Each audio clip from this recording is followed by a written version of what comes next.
morning. You can see this is looks a little different this morning. Got my glasses on, already dressed. I've had questions off and on from several people about different aspects of driving the Tesla. You can see from the title of this video, it's not a shave video, but just thought I would start in a familiar spot, the shaved in. But I want to see what kind of a quick video I can put together for kind of some of the major aspects of owning or driving a Tesla. It might be a little rough because the car is a pretty small spot to film in, especially when you're driving. I kind of was going to try to make this like a real-time, real live in the process video, but we'll see how it goes. So I'll catch you back when we're getting in the car. Alright guys, so here's the car. You can tell that it's locked because the mirrors are in. The key for Teslas is this cool dude. Oop, and it just did what I was going to show you to do. I got too close. But you get the key close to the car and it unlocks, unfolds the mirrors. A lot of the features in this car, I think, are not exclusive to Tesla, obviously. You can get them in many other cars. It's just this car has a lot of cool stuff, and it's all pretty well integrated. So you can see now the key is in my pocket now. It doesn't ever need to actually come out of your pocket. Charged up the car for today's trip. So that's what this is right here. So just grab the charger, take it out. The door will shut by itself in a second. And we're ready to go. We'll get in and I'll show you a few things. And you can hear music start. You open the door. This is what the dash looks like now. Let me show you. I've got, when you turn off the calendar, comes up automatically, but this is what the center screen looks like. We'll pause the music here. And right now it's defaults to the map is always on. But you can kind of control what you see on your screen, so you can get rid of whatever else is on there, or you can see down here, this is all touch screen, the whole screen. So there's a lot of different things. You can hit the car and it shows the doors open, and these are all different controls you have for adjusting the steering, for adjusting some of the settings, for what your display looks like. Anyway, I won't go into all of that. And then this is what the front dash looks like, and one of the cool things is you can actually change what is displaying on the dash. So we just changed that from power settings to showing what's playing on the radio.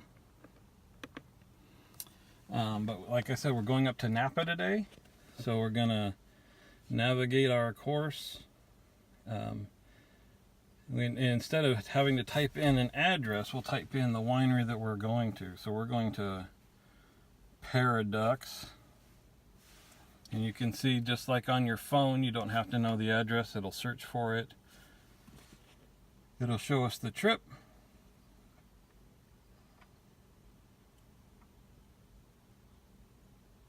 And so there we are. We're starting south of San Francisco, going over a couple of bridges and up to Napa. And the cool thing is that it's got the address there. It shows you what charge the car will have when you get there. And then it also shows an estimate of, if you're going there and back without charging the car, what kind of charge you'll have when you get back. Of course, there's how far it is, how long it's going to take you to get there, the estimated time of arrival.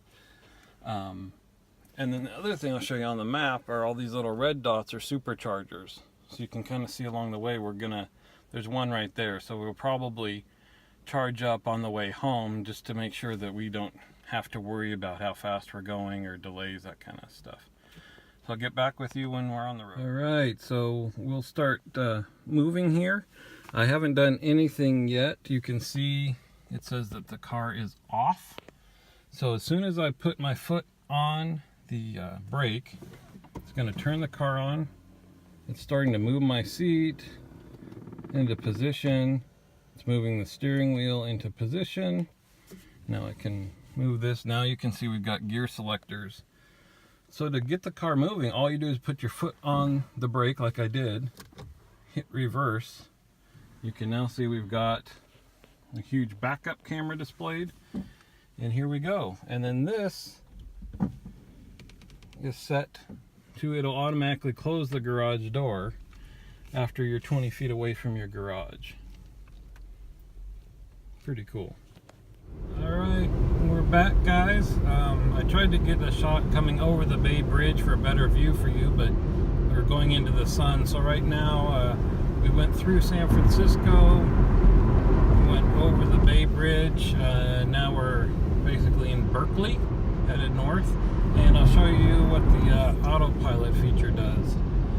So down here, you can see how fast we're going. You can see there's the speed limit.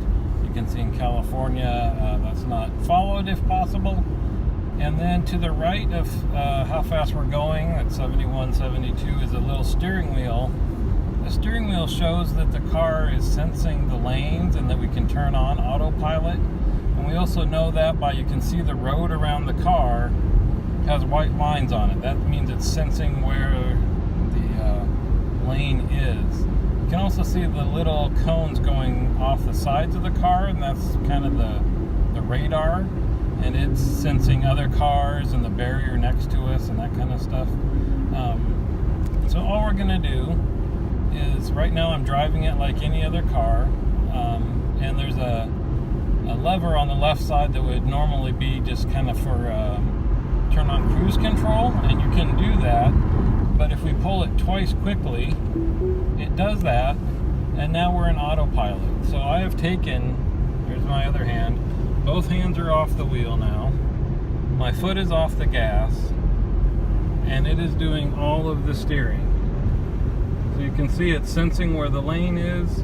Now it shows that we've got this set at 73 miles an hour and traffic is pulling away from us. So we will increase the speed somewhat, so we stay up with those guys. And there's also an adjustment over here where if you look to the left there, when I turn the adjustment knob, this is how many, the distance you want to be away from the car in front of you. So if you want a lot of distance, you can do that. I always leave it down on the minimum, and it is speed sensitive. So if we're in traffic and going very slowly, bumper to bumper traffic, it'll be like half a car length away from the car in front of you, set on one. But on the highway, it's quite a bit. So now we're going around a curve, and I wish I could show you more than this at one time, but my hands are not on the wheel at all through all of this. And this is what it's meant for.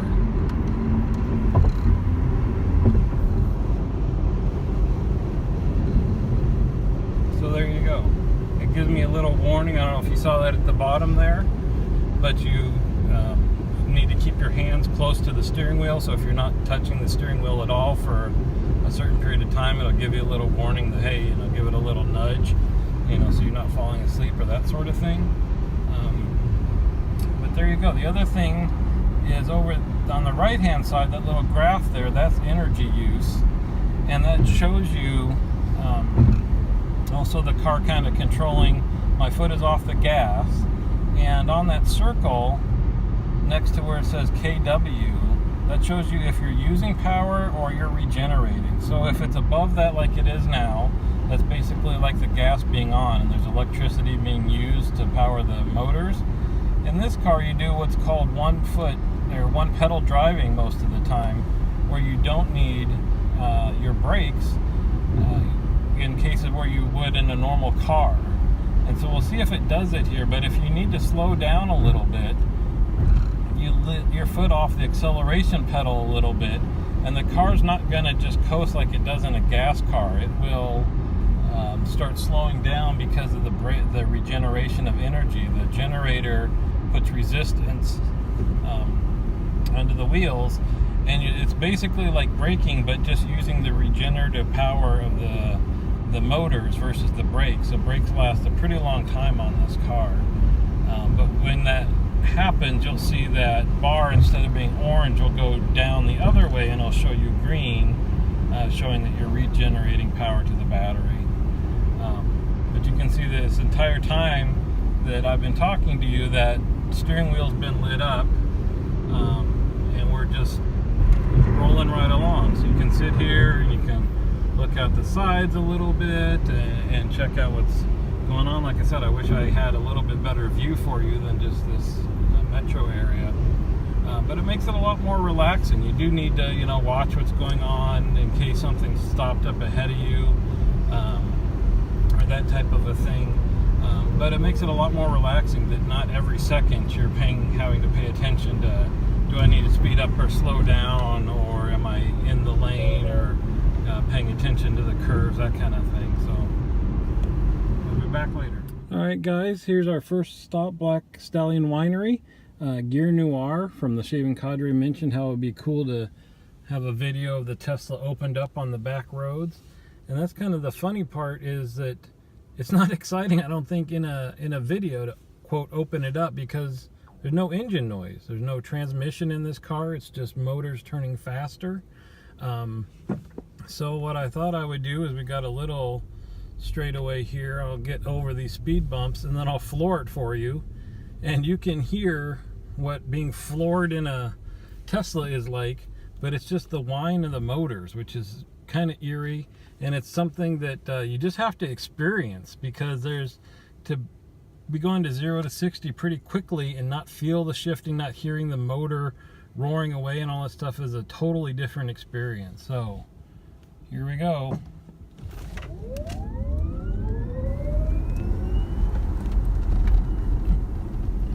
Okay, so we didn't get up to 60. Kind of overestimated the amount of space we had, or underestimated the amount of space we had to do that in. But hopefully you heard the engines and got the sense of what that's like.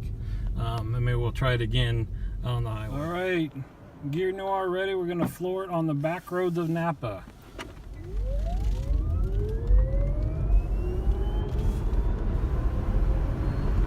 Here you go, 0 to 75. Alright guys, so we're stopped at our second winery. We're actually going to do the tasting. I just wanted to give you a beautiful view of Napa Hills, the vineyards right there. This is bud break in Napa, so all the quiet, dormant vines are starting to wake up and start the growth. And what's really cool, you scroll right over here, Tesla charger. So while we're here for free, we'll get some free gas. We can just take this guy off of the rack and come over to the car. There's a little button here on the charger. To get it close to the door, you hit the button. Door opens up, plug it in, starts charging, and I'll show you over on the dash, or now on the, sorry about that. As soon as I opened the door, the camera switched over to Bluetooth connected to the car, so it stopped. But I just wanted to show you now that we're plugged in. This is not a supercharger, it's called a destination charger, but it's charging the car now. And it's funny, I've got it set to showing distance instead of power, so you can see it's charging at 23 miles an hour. So in theory, if we left this charge plugged in for an hour, we'd get another 23 miles of range. But like I said, it's just free gas, so we'll just kind of top up while we're here with our tasting. Alright guys, all done with our tasting, and here's something that pretty much is exclusive to at least electric vehicles. Here's the front of the car, and here's the frunk. What? So you can put your wines right there in the front of the car. We're all set to go to the next place. Alright, hey guys, we had an awesome lunch at Charter Oak, a new restaurant in Napa Valley. Highly recommend it. We went and picked up one group of wines when we're here at our last appointment. This is Dariush Winery, but we're early, so I thought that I would just pull in here and park and I'm going to show you a couple more items on the Tesla while we wait. So I'll show you if we were getting out, and this is kind of cool. It's got sensors there to let you know when to stop pulling forward. If we were getting out of the car, you can see we're in drive. All we do is hit this button right here. That's park, puts on the brake. I take off my seatbelt, get out of the car. That's it. There's no turning off, no key, no nothing. And as you walk away from the car, it'll lock it and shut it down and all that. I showed some of the things on the dash before. I thought I'd show you how those are done. On each side of the steering wheel, there's these knobs. So this side now is set up so if I move the wheel up and down, it'll change the temperature. But and that's just this knob here, but as I mentioned before, if I hold it down, then you can adjust what it shows on this side of the dash, I guess you would call it, the display. So this is where you can show your phone call stuff. You can set it to show the status of the car, is what it's called. Pretty much just the tire pressure, and you can see in the Tesla for fuel efficiency, the tires are pumped up pretty high, and that's where they're supposed to be. But you can do that with both sides of the display. The audio on this is pretty cool. You can see right now we're streaming. It's got a pretty neat streaming service.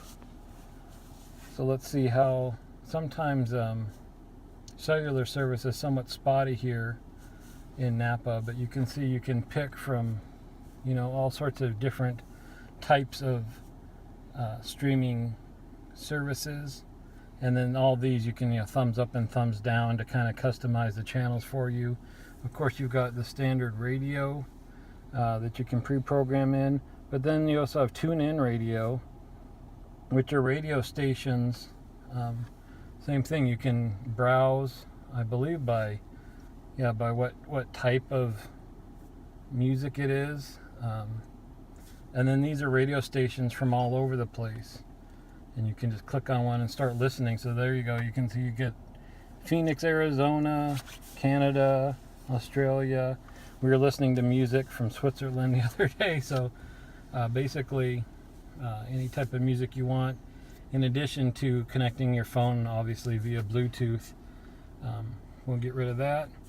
And then the last thing I'll show you, which it's hard to do this looking through the phone at what we're doing, but there are Easter eggs built in to the car, and this is the coolest one that nobody believes that they put into the car. But you can see it's emissions testing mode, but it's a whoopee cushion, so you can move the whoopee cushion. Whoops, there you go. That's what's to any seat, and it will balance the sound so it sounds like it's coming from that seat. And then you can pick what type of fart you want. So there's the random fart. So now, when I click on this button, there you go. Does your car do that? Anyway, hope you've enjoyed kind of a tour of some of the features and driving a Tesla. And I'll catch you on the forums.